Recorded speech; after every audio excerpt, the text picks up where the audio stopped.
Sur le school, il y a vraiment beaucoup d'amitié, beaucoup de solidarité entre les personnes, une situation que moi j'avais pas encore connue sur La Réunion.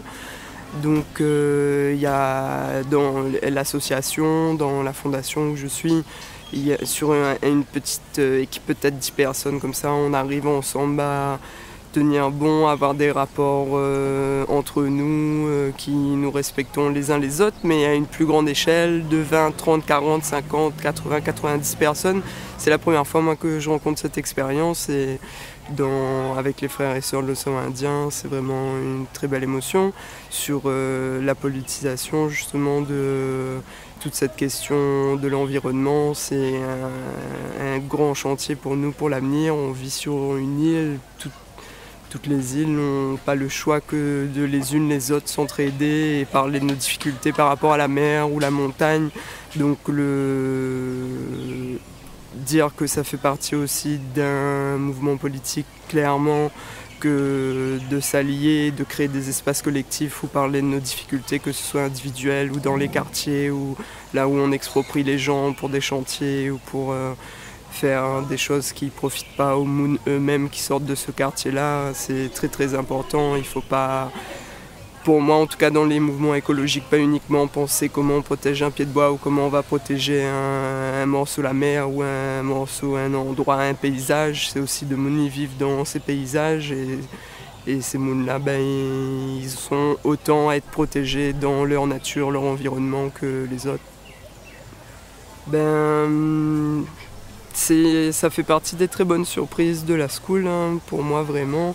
C'est-à-dire que, comme où Laguet aime bien dire ça, Stéphane, nous imagine pas par-delà, nous voit l'horizon et derrière l'horizon, il se passe encore quelque chose. Et au-delà de l'horizon, c'est notre pays, c'est-à-dire notre pays c'est un petit caillou, mais tout autour de le caillou, il y a un grand espace et cet espace-là, nous, dans cet espace, il y a des activités qui nous crasent, qui nous exploitent, qui nous permettent pas de nous développer, qui font qu'en profiter à des autres. Et ça, c'est pour la partie un petit peu économique, capitaliste, donc l'exploitation vraiment des ressources de chacun de nos pays et particulièrement de nos mers, parce que dans nos pays, par exemple ici Maurice, comme m'a compris, il ne reste plus rien que 1% de la forêt, il a fini de détruire tout ce système-là capital. Donc comme il a fini de détruire tout le pays, la terre, maintenant il y a pour dépouiller notre ressource dans la mer. Ça c'est une première chose. La deuxième chose qu'on a pu discuter un petit peu et qui pour moi personnellement est une priorité, c'est la question de la militarisation. Diego depuis longtemps nous connaît quel combat on a là-bas et quel lien, comment l'indépendance ici Maurice, ça de Moon à partir de la terre, mais la garde un petit bout de terre pour les autres, ils expulsent de Moon, ça c'est très grave, mais en plus là-dessus, ils ont fait la guerre dans le monde entier, donc nous ressemble à nous, comme si nous étions un petit Moon, comme si parfois nous ne fait pas partie de tout ce monde, tout ce système où ça y bataille, il a problème pétrole, le Moyen-Orient, tout ça. Il faut bien tout le monde ici dans l'océan Indien et comprend bien que pays comme l'Amérique, l'Angleterre, la France, l'Europe, quand ils bombardent là-bas, tout ça, l'histoire, l'Afghanistan, l'Irak, tout ça, c'est depuis nos pays, tous les radars, tout ça.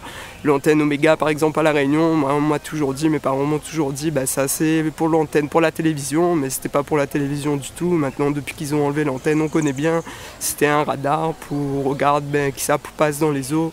Donc tout cet aspect de la guerre, moi, il me semble qu'on ne peut pas chacun de nos côtés inventer quelque chose comme une résistance. On est trop petit, c'est toute la zone. Si mettons un jour c'est un lot par exemple un lot Seychelles qui est pollué où il y a un nucléaire dedans, ça va venir jusqu'à nous. L'océan il nettoie pas comme ça et ça va nous toucher tous.